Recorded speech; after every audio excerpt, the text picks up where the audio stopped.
अस्सलाम वालेकुम। आप देख रहे हैं मेरा चैनल तारिक एक्सप्लोरर। और ये एशियाई उल्लू का जोड़ा है, कीकर के दरख्त पे बैठा है। रहीम यार ख़ान में मैं हूँ इस वक्त। हमारे दोस्त सफ्तर अंजुम का घर है यहाँ पे। तो ये बड़ा खूबसूरत मासूम परिंदा है। साथ ही इनका आप घोंसला भी देख रहे हैं। तो ये पेयर है, रात के वक्त उड़ता फिरता है। अभी खुशकिस्मती से ये ऊपर बैठा मुझे दिखाई दे गया, तो मैंने सोचा आपके लिए वीडियो बनाऊँ। तो देखें, बड़ी मासूमियत से देख रहा है इधर।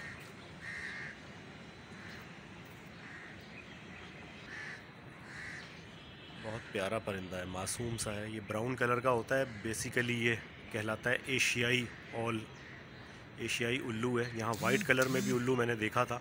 मौका मिलेगा तो उसकी वीडियो भी शेयर करूँगा। ये दरख्त है कीकर का, बहुत घना दरख्त है और बड़ा दरख्त है, पुराना दरख्त है। तो इसकी इन्होंने खो में ये घोंसला बनाया हुआ है।